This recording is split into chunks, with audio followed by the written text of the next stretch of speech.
আসসালামু আলাইকুম। কেমন আছেন সবাই? আশা করি আল্লাহর রহমতে সবাই ভালো আছেন। আজকে আমি আপনাদের সাথে নতুন একটি বিষয় শেয়ার করব, তাই সম্পূর্ণ ভিডিওটি দেখার অনুরোধ রইল। আপনারা হয়তো অনেকেই জানেন আমি শুধু খামারের কাজই করি না। আজকে আপনাদের জানাবো আমি আর কি কাজ করি। আমি একটি মাদ্রাসায় চাকরি করি। পাশাপাশি নিজের খামার পরিচালনা করি। আমি যখন মাদ্রাসায় থাকি তখন আমার পরিবারের সদস্যরা খামারের দেখাশোনা করেন। আর বাকি সময় আমি নিজেই খামারে কাজ করি। এর পাশাপাশি আমি মাছ চাষও করি।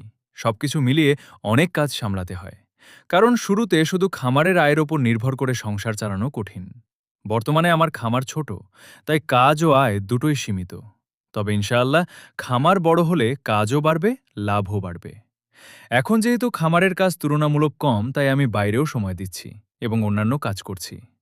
আপনারা সবাই আমার ও আমার পরিবারের জন্য দোয়া করবেন, যেন সততার সাথে পরিশ্রম করে সামনে এগিয়ে যেতে পারি।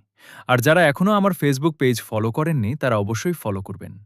পাশাপাশি আমার ইউটিউব চ্যানেলটি সাবস্ক্রাইব করে পাশে থাকবেন। সবাইকে আন্তরিক ধন্যবাদ।